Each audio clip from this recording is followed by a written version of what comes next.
Welcome to this DelphStack tutorial video.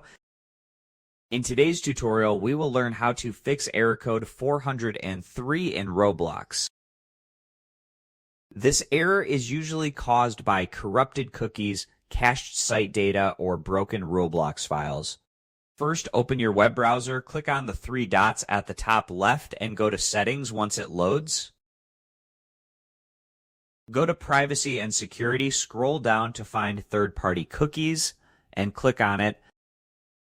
Scroll down and click on See All Site Data and Permissions, then use the search bar to find Roblox.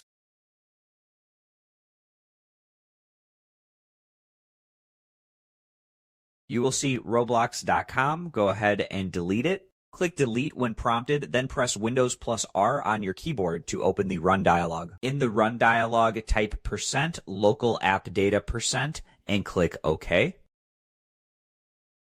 From there, locate and open the Temp folder. Inside the Temp folder, find the Roblox folder. Select it, right-click, and choose Delete. Once it has been deleted, restart Roblox. Check if the error is now fixed. And that's it. We just learned how to fix Roblox Error Code 403. This can be done by clearing browser data and deleting local cache files. Thanks for watching, and don't forget to check out the next DelphStack tutorial video.